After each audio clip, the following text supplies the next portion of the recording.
Good afternoon, everyone, and welcome to Nike Inc.'s second quarter fiscal 2026 conference call. For those who want to reference today's press release, you'll find it at investors.nike.com. Leading today's call is Paul Trussell, VP of Corporate Finance and Treasurer. I'd now like to turn the call over to Paul Trussell. Thank you, operator. Hello, everyone, and thank you for joining us today to discuss Nike Inc.'s second quarter fiscal 2026 results. Joining us on today's call will be Nike Inc. President and CEO Elliott Hill and EVP and CFO Matt Friend. Before we begin, let me remind you that participants on this call will make forward-looking statements based on current expectations, and those statements are subject to certain risks and uncertainties that could cause actual results to differ materially. These risks and uncertainties are detailed in Nike's reports filed with the SEC. In addition, participants may discuss non-GAAP financial measures and non-public financial and statistical information. Please refer to Nike's earnings press release or Nike's website, investors.nike.com, for comparable GAAP measures and quantitative reconciliations. All growth comparisons on the call today are presented on a year-over-year basis and are currency neutral unless otherwise noted. We will start with prepared remarks and then open the call for questions. We would like to allow as many of you to ask questions as possible in our allotted time, so we'd appreciate you limiting your initial question to one. Thank you for your cooperation on this. I'll now turn the call over to Nike Inc. President and CEO Elliott Hill. Thank you, Paul. Let me start by thanking all of you for joining on the eve of a holiday week here in the United States and many parts of the world. And with that, let me also recognize a Nike team that's leaving nothing on the table right now. When you work in retail, the holidays don't mean a break. When you work in sport, you often say that sport never sleeps. So when you work at Nike, you're in the thick of an incredibly busy time. With that in mind, I want to extend a special and heartfelt thanks to my Nike teammates. Thank you for your continued commitment, passion, and determination. And thank you for delivering another quarter of steady progress and building momentum. Fiscal year 26 continues to be a year of taking action to right-size our classics business, return Nike Digital to a premium experience, diversify our product portfolio, deepen our consumer connections, strengthen our partner relationships, and realign our teams and leadership. And I'd say we're in the middle innings of our comeback. We started with the Win Now actions, which was our immediate response to our biggest challenges and opportunities in our culture, product, storytelling, marketplace, and winning on the ground. And now our sport offense is the accelerator of our Win Now actions. It's how athlete-centered innovation travels across and through every country and channel to drive growth. Our focus on sport by brand is the engine of our growth. Our global marketplace is the amplifier, and it is our sport offense that connects the two. Said another way, our growth will come from sport, athletes, product innovation, sport moments, and will be scaled through countries, channels, and accounts. Turning to the quarter, I'd frame up the results as slightly better than we had anticipated 90 days ago. And while we're driving progress through Win Now, we're nowhere near our potential. I see three themes that give a better picture of where we stand right now. The first theme is that our sports teams are quickly finding their rhythm in the new sport offense. While right-sizing our classics, we're building a more diverse product portfolio, gaining the most traction in our performance business, which validates that we've got the right structure to drive a relentless flow of innovative product across our unmatched opportunities. The second theme is that we're building a healthier base for top-line growth. The Nike brand grew this quarter, and the mix was strong. We delivered 8% wholesale growth, elevated the experience in key Nike stores and Nike.com, and had fewer days of promotion. These are all positive signs. The third theme is that our comeback continues to move at different speeds.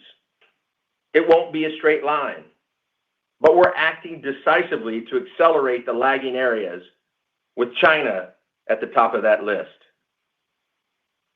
A year in, it's clear how important it is to stay closely connected to what's happening on the ground. From intern to CEO, and every role I've held in between, I've felt that way.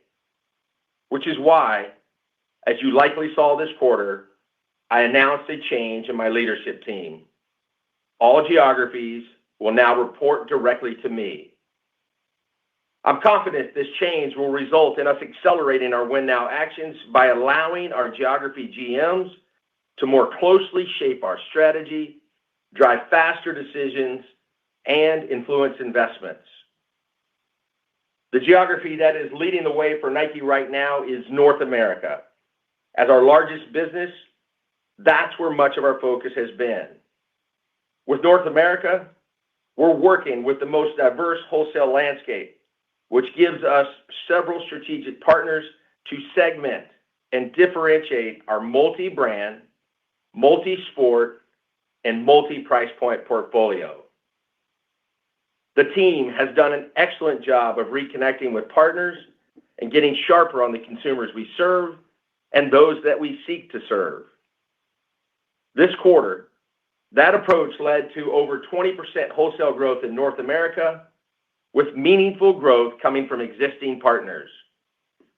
Our North America marketing team is also finding the right balance of inspiring through big team moments like the Dodgers World Series campaign after their win, or at the Chicago Marathon, where we supported everyone, from everyday runners chasing personal bests to Conor Mantz shattering an American marathon record that stood for 23 years.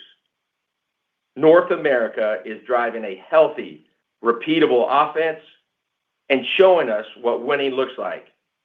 It's a great signal for our future success in other geographies.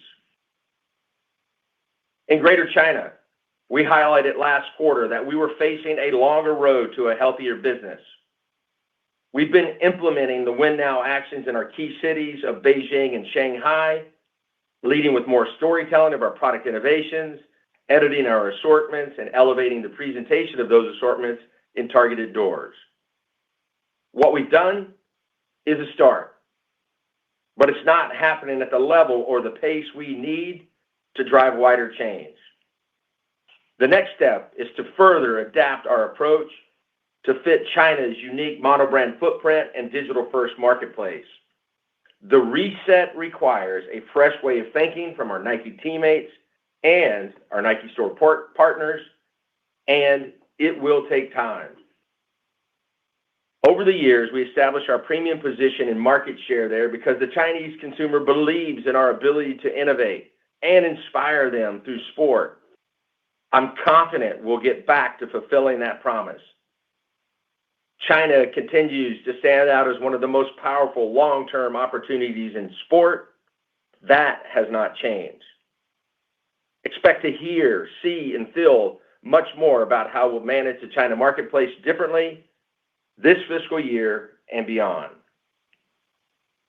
Both EMEA and APLA are geographies that are led through distinct, influential countries and key cities.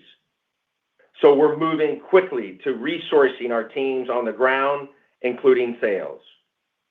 They're the ones who deliver locally relevant assortments, elevate the presentation of those assortments, fuel product seeding and build local relationships, create meaningful stories and consumer connections, and ultimately drive profitable and sustainable revenue in both wholesale and direct. EMEA activated their sport offense on December 1st. So they've just started rehiring these critically important revenue-generating roles in key countries. I'm locking arms with the leaders of our geographies and with Matt, who now leads sales and Nike Direct, to elevate the way consumers experience our brands. I know what it looks like when it's successful. I can see the upside. It's a brand-by-brand, sport-by-sport approach, paid off in a partner-by-partner, city-by-city, high street by high street, mall-by-mall approach. And every detail matters.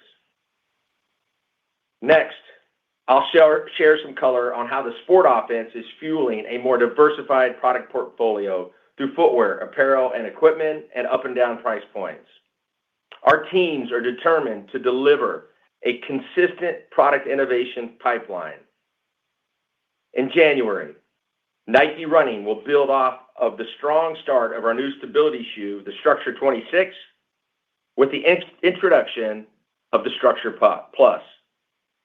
In Q2, running grew by over 20% for the second quarter in a row. It's up double digits in every channel, including Nike Direct. Also in January, we'll debut Nike Mind, a new footwear platform that will help athletes prepare for performance and competition, which we see as a new dimension to the Nike training's offense. We introduced Nike Mind along with 3 other new innovations platforms in October. One of them is the new platform that traps air for warmth in an ACG jacket. The jacket inflates from a shell to a puffer based on the warmth needed. The ThermaFit Air Milano jacket will debut at the Winter Olympics in February. Also in February, at the NBA All-Star Game in LA, you'll see an example of how our 3 basketball brands and their product lineups will come together under the sport offense. The Swoosh, the Jumpman, and the Star Chevron have a unified creative feel and merchandising approach with Foot Locker in LA, and we believe it has great potential to be scaled. Our Nike Skims collection will launch internationally in EMEA and APLA in the same time frame, following a successful rollout in North America. In Nike football, the deeper investment in World Cup starts now. This quarter, we brought a fresh perspective to the culture of the game in a T90 collaboration with Palace and with our Hollywood Keepers sportswear collection. And in March, our athletes will begin wearing our new apparel platform, AeroFit, in their national team kits. AeroFit is like air conditioning for the body, flowing air through the garment unlike any previous performance apparel. The innovation platform will scale across several sport dimensions in coming seasons. Overall, wholesale partners are very confident in our Nike football product. Booking units are nearly 40% higher than World Cup 22. To help sell through the commitment, we'll refresh over 100 Nike Direct and 1,400 partner doors around the world, and our marketing team is making significant investments to inspire football fans everywhere. All of these new concepts will come to the consumer in the back half of the year. As a result, our order book is improving season on season. Through the sport offense, we're on our way in product. But as I've said, near-term investments to clean up and elevate the marketplace have put real pressures on margins. Tariffs have also obviously added a significant headwind to overcome. I want to state it very clearly. Margin expansion is a top priority for me and my leadership team.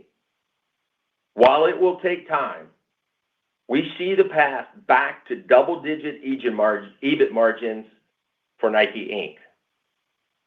That formula includes a multi-branded and diverse product portfolio that is constantly refreshing and bringing in newness and seeking to drive value out of every relationship we have in the marketplace. It also requires us to be bolder and more creative in how we operate. I made another change within my leadership team this quarter, asking Venkatesh Alagirasamy to be in the role of our Chief Operating Officer. He and his team will look end to end to ensure technology is fully integrated across the company and how we create, plan, make, deliver, and sell our world-class innovations. We see significant opportunity to get our core operations running more efficiently and more profitably. I look forward to sharing more in the coming quarters. With that, I'll turn it over to Matt to go deeper into the quarter and then offer some closing thoughts before we take your questions. Thanks, Elliott, and happy holidays to everyone on the call.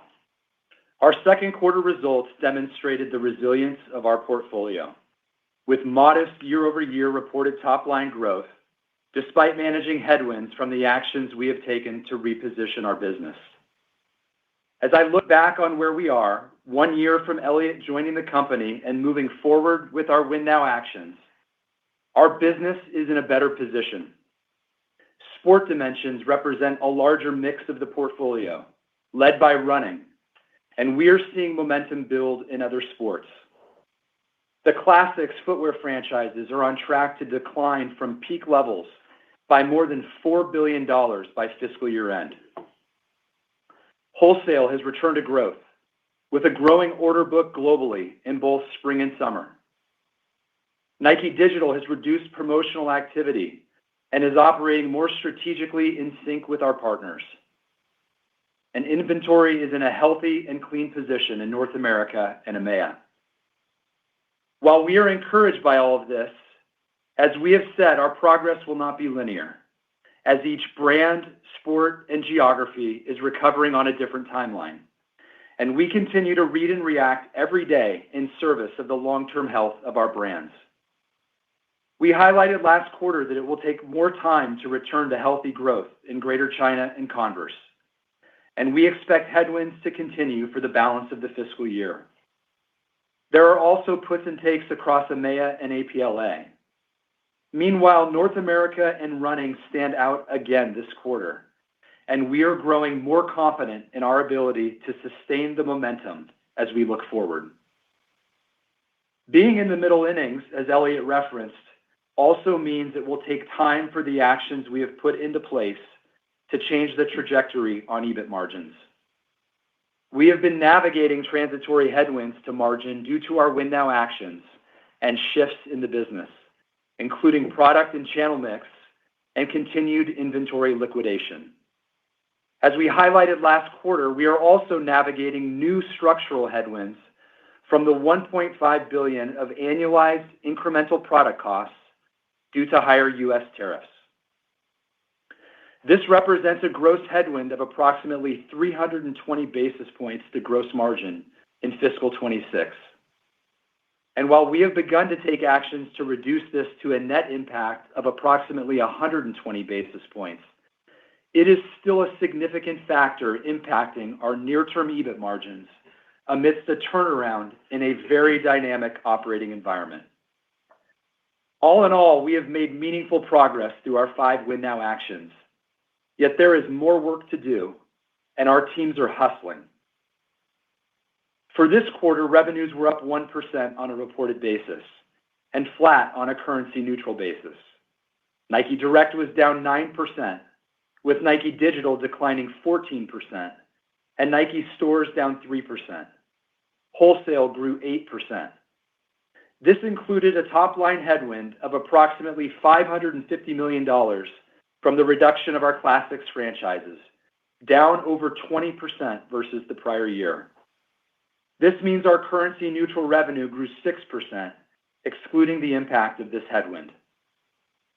Gross margins declined 300 basis points to 40.6% on a reported basis, primarily due to increased product costs due to higher tariffs in North America, as well as inventory obsolescence in Greater China that was not contemplated 90 days ago. SG&A was up 1% on a reported basis year over year, driven by higher brand marketing expense, partially offset by lower operating overhead. Relative to expectations, SG&A was lower due to operating overhead savings, reflecting the team's continued focus on disciplined cost management. Our effective tax rate was 20.7%, compared to 17.9% for the same period last year, primarily due to changes in earnings mix. Earnings per share was 53 cents. Inventory decreased 3% versus the prior year, with units down high single digits. In North America and EMEA, which represent almost 3/4 of our business, we have returned to a healthy marketplace. We still have work to do in Greater China, parts of APLA, and Converse. Now I will turn to the geographies and once again focus my remarks on specific context and insights of our Win Now progress. In North America, Q2 revenue grew 9%. Nike Direct declined 10%, with Nike Digital down 16%. Nike stores were down 2%. Wholesale grew 24%, and EBIT declined 8% on a reported basis. As Elliott said, North America is our best example of executing our Win Now actions, and we are taking the learnings from their playbook to execute across all other geos. Momentum is extending beyond running into additional sports, including basketball and training. As it relates to the North America marketplace, wholesale delivered strong growth in the quarter. While the quarter certainly benefited from liquidation to value channels as we cleaned up the marketplace, we also saw a balanced contribution of growth from both new and existing partners. North America also made additional progress on repositioning Nike Digital to a more premium representation of the Nike brand, with fewer days of promotion, lower markdown rates, and increased demand at full price. Nike.com posted its best Black Friday ever this year, partially driven by strong sell-through of the Jordan Black Cat launch. Growth in the quarter was driven by running, kids, basketball, and training, with running delivering high double-digit growth in Nike-owned stores, Nike Digital, and wholesale. Sportswear saw sequential improvement, up low single digits in the quarter, with classic footwear franchises declining approximately 20% year-over-year. Inventory declined mid-single digits versus the prior year, with units down double digits. Closeout units declined double digits, and the mix is very healthy. Last, I want to point out that North America gross margins only declined 330 basis points versus the prior year, despite 520 basis points of impact from new U.S. tariffs. This gives us confidence that our Win Now actions are working, profitability is recovering, and we are on the path back to sustainable, profitable growth. In EMEA, Q2 revenue was down 1%. Nike Direct declined 3%, with Nike Digital down 2% and Nike stores down 5%. Wholesale was flat. EBIT declined 12% on a reported basis. EMEA has maintained a healthy marketplace, although promotional activity has been heavier than expected. We saw growth in Central and Eastern Europe and the Middle East, offset by slight declines in Western Europe. In Q2, our performance business continued to build momentum, driven by double-digit growth in running. We also saw growth in training and sportswear. Sportswear growth was driven by apparel, with footwear flat, as a mid-20s% decline in classic footwear franchises was offset by growth in Air Max and the look of running styles. Inventory grew double digits versus the prior year, with units flat, and the spread primarily due to foreign exchange rates. Closeout mix in the geography is healthy. In Greater China, Q2 revenue declined 16%. Nike Direct declined 18%, with Nike Digital down 36% and Nike stores down 5%. Wholesale declined 15%. EBIT declined 49% on a reported basis. Our priority in Greater China is to create greater brand distinction through sport and innovation, leveraging deep local insights in a premium and more consistently managed integrated marketplace across both physical and digital channels. Over the past several seasons, we have faced consistent challenges with declining store traffic, softer in-season sell-through rates, and higher levels of aged inventory across the marketplace. Our brands have consistently been off price for consumers, especially in digital, affecting our premium positioning across the entire integrated marketplace. These challenges resulted in a higher mix of off-price sales with higher markdowns, higher sales-related returns, higher wholesale discounts, and higher obsolescence charges to clean marketplace inventory levels. This cycle has had a significant effect on the profitability of Greater China. This quarter, we took the following actions in China. We continued to obsess our initial Nike store pilot, which delivered encouraging results this quarter, with better traffic and comp sales growth relative to trends across the broader fleet. We focused on sport, combining new product innovation with elevated retail presentation, and we saw running continue to grow in the quarter. We were less promotional during 11/11, resulting in an approximate 35% decline versus the prior year, in line with our plans. We accelerated returns of aged inventory owned by partners and wrote off both partner and Nike inventory in the quarter. We reduced Nike inventory by mid-teens versus the prior year and by 20% in units. And we reduced our sell-in plans for spring, and we cut our buys for summer to improve sell-through and full price realization. We will need to make further shifts in the integrated marketplace to break the cycle that we've been managing through. There is more work ahead to scale the momentum of the initial store pilot to more doors, to elevate our brands across all digital platforms, and to clean up excess product in the marketplace. We expect headwinds to continue, but we are working to set the foundation for a return to growth in this important geography. In APLA, Q2 revenue was down 4%. Nike Direct declined 5%, with Nike Digital down 10% and Nike Stores up 1%. Wholesale was down 3%. EBIT declined 15% on a reported basis. APLA continues to deliver mixed results across countries, with positive results in Latin America more than offset by headwinds in Asia-Pacific countries. During the quarter, the team leveraged promotions to make progress on pockets of excess inventory in the marketplace. In the quarter, running grew double digits, and apparel grew mid-single digits overall. Inventory grew double digits versus the prior year, with units up mid-single digits, though we saw pockets of improvement year over year. Now I will turn to our third quarter guidance.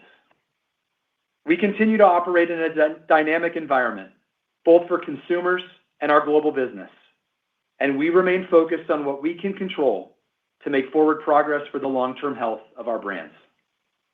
Our outlook reflects our best assessment of these factors based on the data we have available to us today. We expect Q3 revenues to be down low single digits, with modest growth in North America as we see reduced liquidation activity versus prior quarters, performance in Greater China and Converse similar to Q2, as well as a 3-point benefit from foreign exchange. We expect Q3 gross margins to be down approximately 175 to 225 basis points. However, excluding the 315 basis point impact of higher gross product costs related to new tariffs, gross margin expansion would be positive in the third quarter. We expect Q3 SG&A dollars to be up low single digits due to higher demand creation and investments in our sport offense. We expect other expense, net of interest income, to be an income of $0 to $10 million in the third quarter.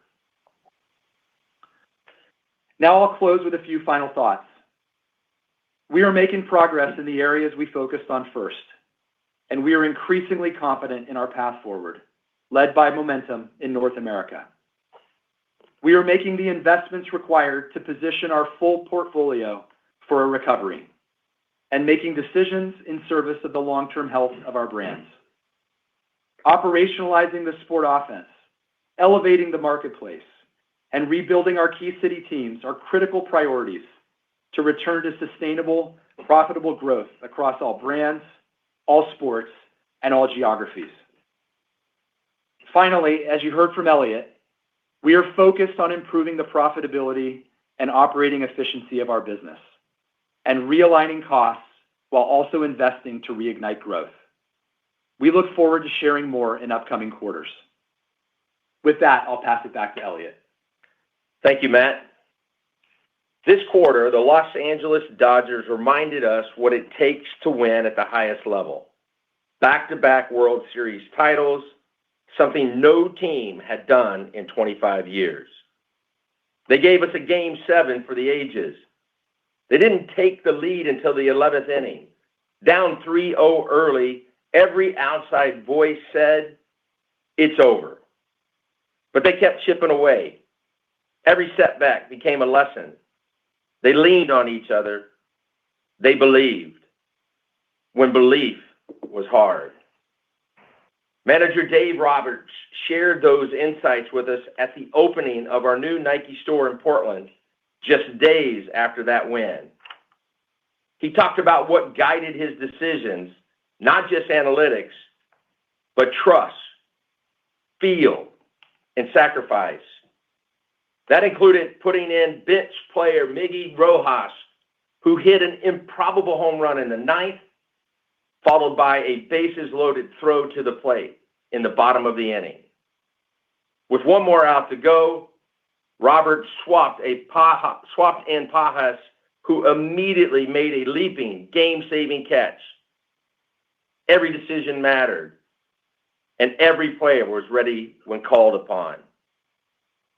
But the boldest move he made was managing Yoshinobu Yamamoto's innings, our Nike guy and World Series MVP, who won a historic 3 games in the series. The day after throwing nearly 100 pitches, he surprised everyone to close out Game 7. That wasn't just effort. That was a statement. I'm leaving nothing on the table. It inspired the entire team. That's what greatness looks like. It's not about perfection. It's about perseverance. It's about sticking to the plan and performing when the pressure is highest. Nike is in a similar moment. We're the industry leader. Expectations are high. And yes, we face pressure and setbacks. But like the Dodgers, we're leaning on each other, focused on the fundamentals, making the hard calls, and building for the long game. Because in the end, greatness isn't promised. It's earned. And we're ready to earn it again and again. Thank you. Now Matt and I will take your questions. We will now begin the question and answer session. To ask a question, press star, then 1 on your telephone keypad. We kindly ask that you please limit your initial question to 1. Our first question will come from the line of Matthew Boss with JP Morgan. Please go ahead. Great, thanks. So, Elliott, you led both in the release and on the call by citing the turnaround is in middle innings. Could you elaborate maybe where you've scored runs so far versus where you have opportunity remaining, and just your overall confidence today that you can win the game? And then, Matt, if you could just elaborate on the components of gross margin that you cited. I think you cited underlying expansion, excluding tariffs, for the third quarter, and just the progression that we should think about moving forward. Great. Thank you, Matthew, and appreciate the question.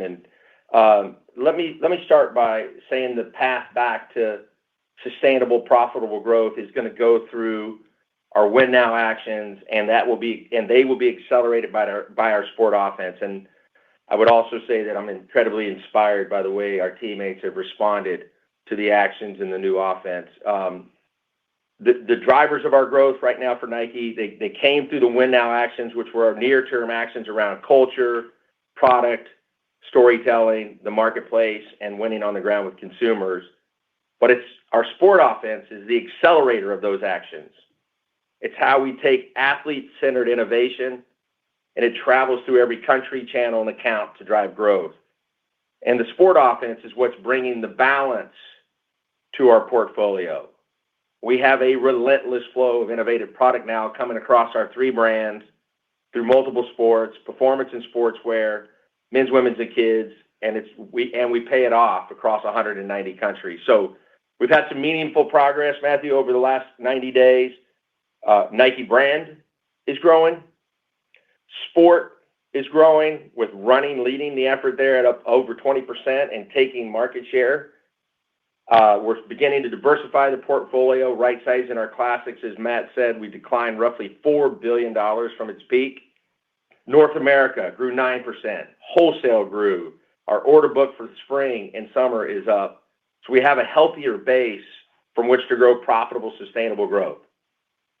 So in terms of the middle innings, specifically, I think the best way to think about it is that we have our businesses, the dimensions of our businesses moving at different speeds, and the timelines are going to vary by geo, channel, and sport dimension. So by brand, as an example, Nike is off to a strong start. We had growth this quarter.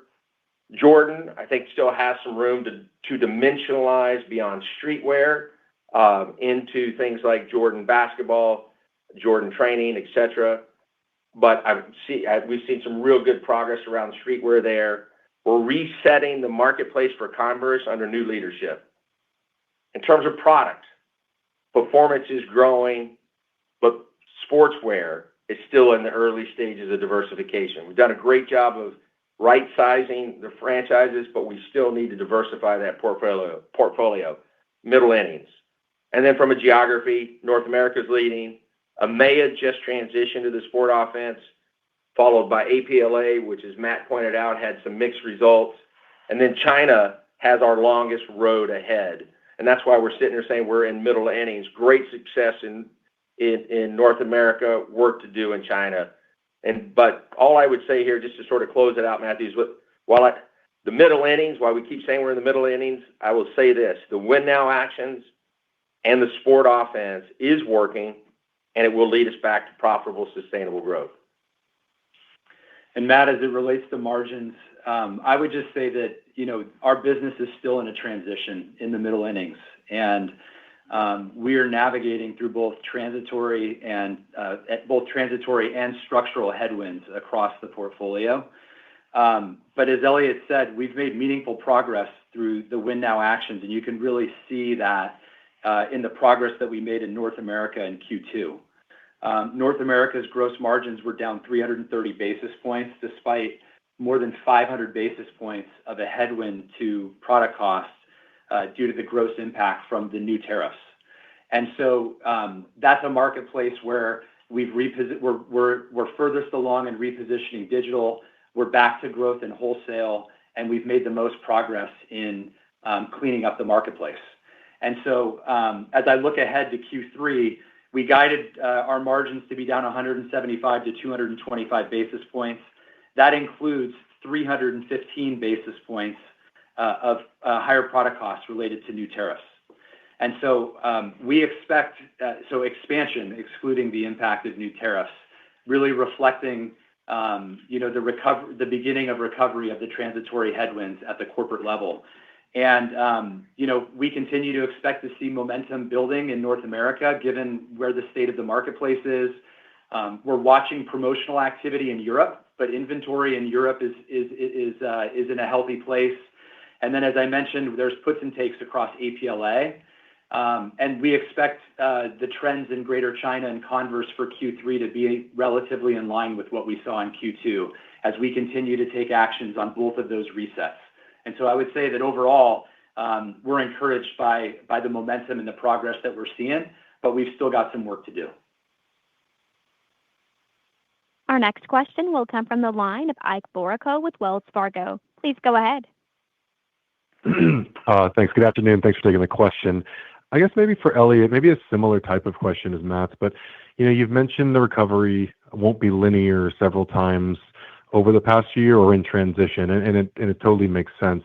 I guess I'd like to know if you're able to share when you believe that maybe that caveat won't be needed anymore, and you'll be able to better kind of hold momentum, create better visibility for investors on what's clearly becoming a reset base of revenue and earnings.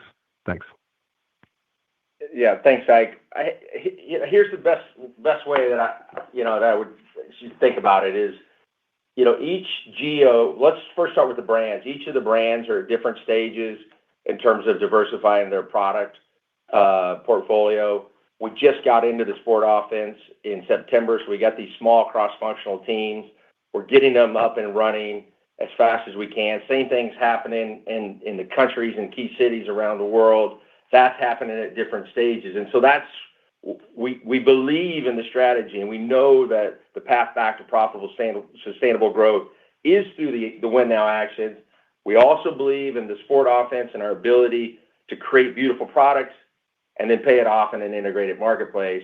We just have 3 brands in multiple sports and 4 geos in 190 countries, and they're all operating at different timelines. And so that's the reason why we keep saying that, we have different timelines, and it's just gonna take time. So I will just sort of point to the place we focus first, which is North America, and we're having great success there. So we're confident in our path forward. Yeah, and I just would add, Ike, that we said on North America that we're growing increasingly confident that we can sustain that momentum. I would also say that we've said that we believe we're going to drive modest growth in wholesale this year, starting to have more confidence in that dimensionality of the business. But what you also heard on the call today was that we took some unplanned actions in Greater China as we're navigating real time through some of the challenges that we see in some of the businesses that are under reset. And so, we're going to continue to take it 90 days at a time for now to give ourselves the flexibility to make the right decisions for the long-term health of our brands. And, much of what we said today is consistent with what we've been talking about for the past couple quarters. Our next question will come from the line of Bob Drbul with BTIG. Please go ahead. Hi, good afternoon. Just if I could ask 2 questions. I think the first one is, on the commitment, sort of the focus on the return to double-digit EBIT margin. It's a big priority for you guys. Is there a timeline at which you could talk to, when you think you'll get there? And then I think the second question is just like part of that, I think, is on China. Long road ahead, Q2 revenues similar to Q3, similar to Q2. How deep a reset do you think is necessary in China? And are we near a bottom in revenue or EBIT declines in China? Thanks. Okay, so Bob, let me do this. You stuck in 2 questions on me, but here's what I'm going to do. Let's take EBIT first, and then we'll take China, because I don't want to confuse the two. But let me first just say that improving margins continues to be a top priority, and I said it before, and I'll continue to say it. We do see a path back to double-digit EBIT margins. Margins are under pressure for 2 reasons. First, the driver of our Win Now actions, when that we've intentionally taken to clean up the marketplaces around the world. The second is the impact of tariffs, which were implemented after we activated the Win Now actions. And we're seeing the benefits of us taking those actions. We've said it, North America back to growth, running back to growth, wholesale up, the order book, and we have a healthier base for top-line growth moving forward. In addition to the top-line growth, we also have opportunity to improve the efficiency and productivity and how we operate the business. And we're going to share more in the coming quarters. Matt, I don't know if you want to add anything to that. I would just say something that will sound familiar. We're clear on what the path back looks like. It starts with growth. And I think that, the investments that we've made to drive the Win Now actions are paying fruit. You see it with a second quarter of top-line growth, and specifically the growth that North America was able to deliver in the quarter, which is where we'd focused our demand creation investments and where we'd focused our investments in our commercial teams in order to be able to get back on the offense in the marketplace. Part of what's going to drive expansion is recovery of our full price mix. As we continue to manage the off-price, full price mix in the marketplace. And again, I point to North America, where we've now cleaned the inventory in the marketplace, and we're starting to see margin expansion, excluding the headwind of tariffs. Another big opportunity for us is to leverage the supply chain costs as we grow. And that's been a meaningful headwind over the last year as our business has reduced in size. And growth will help us with that. But there's also a lot of a focus and attention on that as well. And then the last piece of it, I would say, is the work that we're doing to be disciplined in the way we're managing costs across the business. We've been investing in marketing, and we feel good about where we've leveled our brand marketing investment. We've locked in some of our most important team franchises for the long term, which strategically puts us at a great position in the world of sport. But we've been very focused on managing operating overhead, and we will continue to do that. And we look forward to sharing more about that in the upcoming quarters. Okay, I'll jump back now, and let me take China. China continues to be one of the most powerful opportunities in sport. We're confident that the Win Now actions and the sport offense will allow us to continue to invite 1.4 billion consumers into the world of sport, fitness, and the lifestyle sport. So we see China as a big opportunity. With that said, it's clear that we need to reset our approach to the China marketplace. And it's going to start with structure. The GEOs are now reporting to me. Angela, who's our GM in Greater China, is now part of my SLT senior leadership team. And I look forward to working with her and the rest of our team more closely. Let me share a little bit of the diagnosis of where we are. And we believe and firmly believe and will always believe that our growth will come through sport. But the reality is we had become a lifestyle brand competing on price in China. We also reduced the feet on the ground, people on the ground. And as you know, it's a mono-brand marketplace with thousands of 5,000 doors, with the teams working the presentation of our product at retail. And we weren't making the investment in our store fleet, so our stores aren't compelling. And as Matt mentioned, the cycle that it started to feed itself, soft demand leading to consistent promotions and then impacting profitability. And we did signal last quarter, because of these structural differences, that China would be on a different timeline. So we're taking action. We're cleaning up the marketplace of aged product. We're getting back to the basics of retail, consumer right assortments, better storytelling, and elevated visual presentation. We're increasing investments in Shanghai and Beijing, resetting key doors. Matt referenced those in his prepared remarks. We're seeing early success. But I'll say this, it's not happening at the pace we like. So we have more to do. It's going to take a fresh perspective, a new approach, and we will have to come through this with new capabilities as well. And we're working closely with our partners at Pao Shan and Top Sports to adapt our approach. But I'll just sort of end here. I've done this before. I have a deep history in the market. We've diagnosed the problem, and we will return Nike to a beloved premium and innovative brand in China. Our next question comes from the line of Anisha Sherman with Bernstein. Please go ahead. Thank you for taking my question. Elliott, at the start of 2025, you expressed your strong confidence in the pipeline for running, and you laid out this 3x3 framework that you discussed with partners. And we're now seeing strong acceptance in the market, and the business is growing over 20%. As you look across the other verticals, I know you talked about new innovation across all of them, but how do you see the phasing of the growth? And are there particular areas where you have that same level of conviction that you had in running a year ago, and where you expect the business to ramp very quickly versus some that are a little slower? Yeah. And then a follow-up on North America. Matt and Elliott, you both talked about the contribution of new distribution and same-store sales on the wholesale growth. Are you happy with the mix of partners you have now, or is the goal to continue to ramp up new distribution points into next fiscal year as well? Thank you. Okay. Anisha, thanks for the questions. Let me take the product portfolio piece first. Here's what I'd say. The teams are doing a really nice job of building a more diverse portfolio. You can start to see it in our numbers.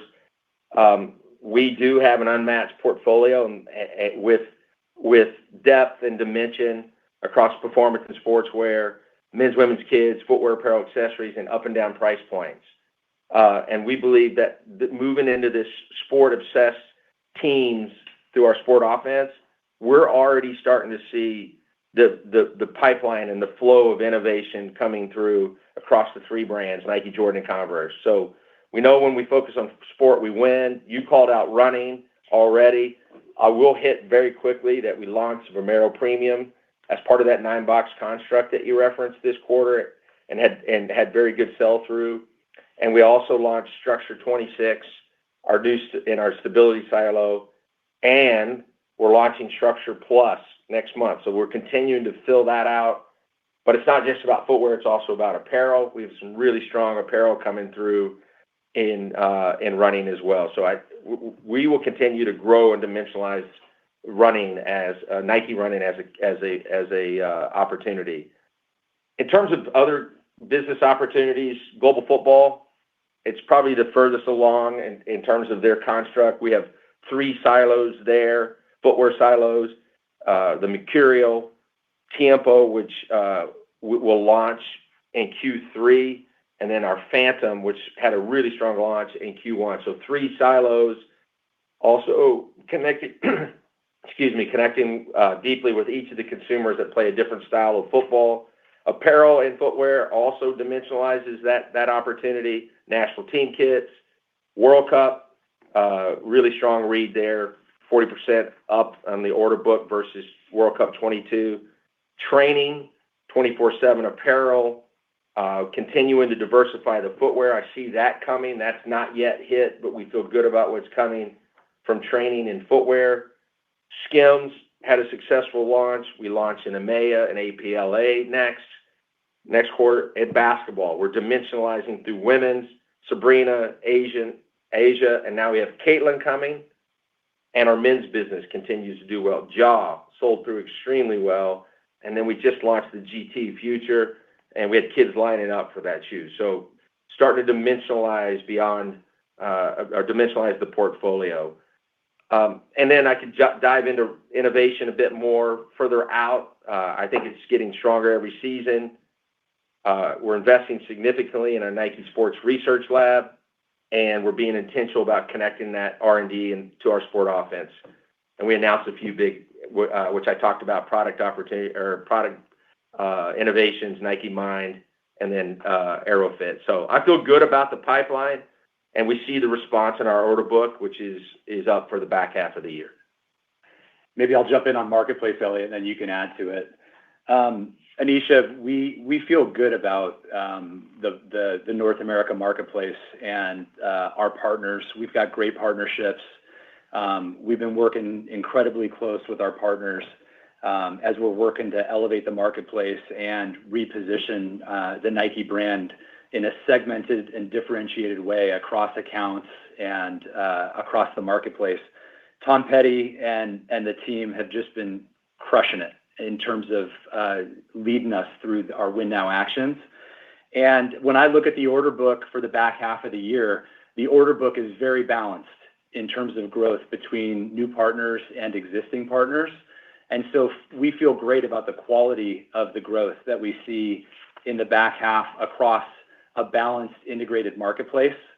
Our teams are always looking for opportunities because our marketplace strategy is a consumer-based strategy. We want to be in the path of the consumer, leveraging our partners across digital and physical, owned and partnered.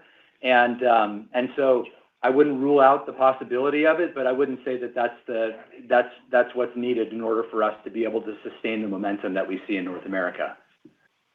I was going to add to it, but you've already embraced your new job, right? I think the only thing that I would add to it, Anisha, because I think Matt did such a nice job, is that Tom and the leadership team have done a really great job of just right-sizing the product, getting the marketing going. And then I would say the thing that's the big difference is the setting 3-year visions with each of, and this is into the details, but it matters, setting 3-year visions by account on the consumers that we want to serve by sport, and then bringing that back to 1-year plans and then to seasonal plans. And that's how you get back to driving profitable, sustainable growth with the partners. And again, the team's done a really nice job. So leading the way, and therein lies the opportunity in the other geos for us. We've got to get the other geos keeping pace, and we're working hard to do just that. Our next question will come from the line of Jonathan Komp with Baird. Please go ahead. Yeah, hi, good afternoon. Maybe one more on China. Do you think the North America experience where, Elliott, we saw, maybe 2 or 3 quarters of severe pressures after you came in and accelerated the win now actions, followed by now a return to growth and healthier conditions? Is that a reasonable timeline or playbook to think about China? And then just maybe bigger picture, if you are viewing some of these headwinds currently in resets more as temporary, maybe just expand on why not providing maybe 2 or 3 year out targets or a little bit more specificity around the timeline to get back to double-digit margins. Thank you. Yeah. In terms of China, what I said earlier is we've taken actions, we're cleaning up, we feel good about having a handle on what it has happened in China, and more importantly, what we must go do. And it's going to take a fresh perspective and a new approach, and ultimately some new capabilities. And so, and we're working with and through partners, which again, that's where it gets tough to put an exact date on it. But we're confident in the path forward, and the team that we have in place, and we're ready to get that business moved and turned as quickly as we possibly can.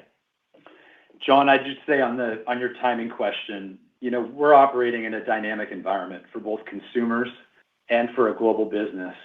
And we're trying to turn around our business across 3 brands, multiple sports in 4 geographies. And as a result of that, it's complicated what we're trying to do. We're encouraged by what we've been able to do in North America. And I think we've got a clear path of what we need to do across the other dimensions of our business. But we're reading and reacting every day. And it's important right now that we've got the flexibility to be able to make the right decisions every week as we're trading the business in order to be able to establish the long-term health of our brands. And so for the near term, we're going to continue with this consistent practice that we've been doing. And as our confidence grows, we will certainly share greater insight into how we're thinking about the longer term. Our final question will come from the line of Simeon Siegel with Guggenheim Securities. Please go ahead. Thanks. Hey, guys. I hope you and your families have a very happy holiday New Year season. So, Elliott, just to follow up a little bit, the North America revenue growth, it was just such a big number, even before accounting for the still large Classics reset. So can you just speak to what product is growing domestically so much that it was enough to accelerate that revenue growth this much and just way more than offset the ongoing reset? And then, Matt, it feels like the growing wholesale penetration should help that operating overhead, maybe structurally. So just curious if you could give us any thoughts where operating overhead goes. And then as you think about that opportunity, is the idea that you can take a portion of that and fund it back into demand creation, which has always been one of your key competitive advantage. Thanks, guys. Yep. Simeon, thanks. And also wishing you and your family a happy holidays as well. In terms of North America growth, running obviously is a big piece, and it's not just growth, sell in. What we're encouraged by is sell through. We're actually taking market share, so we're feeling good about that. Global football, soccer, we're seeing growth there. We're seeing growth in training. Skims as well would be another one I'd call out. And then basketball. The team's doing a really good job with basketball right now. And again, I touched on a few, but like the GT Future this weekend was phenomenal. And while sportswear is not growing, they've done a really nice job of right-sizing sportswear and starting to diversify the portfolio across the look of running, which is primarily driving it. But we also have some footwear on the women's side in sportswear, Air Max Muse and the Superfly that's doing well. And then, of course, Jordan. I've got to call Jordan out. And when we speak about North America, they've done a really nice job. And we had a great sell-through of the AJ4 Black Cat We're getting back to telling stories. By the way, that was our largest Black Friday ever, that Black Cat was launch ever. And then just recently, it's not in this quarter, but the AJ11 Gamma, we had people lining up for that shoe again, which is fun to see kids lining up for sneakers again. So I think the team's done a really nice job of making certain that they're running a complete and balanced portfolio across the brands and sports. Simeon, I'd just add that the growth that we delivered in North America in Q2 was certainly strong. And if you look at our guidance for Q3, we said that we expect modest growth in North America, and you can really sort of connect the dots between how much liquidation fueled the growth in Q3 versus what's going to be great comp full price growth as we get into the third quarter. And so hopefully that helps you connect the dots a little bit between the second quarter and the guidance for Q3. In terms of your question on cost leverage, you're absolutely correct. Growth creates leverage on the cost structure. Wholesale growth, in particular, creates meaningful growth on the cost structure, led by unit growth. And you see it not only in the supply chain costs, where you're shipping pallets of product to partners versus shipping one-on-one units to consumers, but you also will see it more broadly across our operating overhead. We're certainly focused on continuing to prioritize our investment in demand creation. I wouldn't lead that to believe that we've necessarily decided we're going to go much higher than the 10% of revenue at this point in time, because we feel like that gives us a good amount of investment to be able to continue to drive our brand forward. But if I'm prioritizing between the two, we certainly want to have more flexible liquid demand creation to create big moments that impact consumers, and to be able to activate that on the ground in key cities. And so we're going to continue to tightly manage costs on the operating overhead side. As Elliott said, we've got a number of things that we're looking at here, and we look forward to sharing more in the coming quarters. And that will conclude our question and answer session and our call today. Thank you all for joining. You may now disconnect.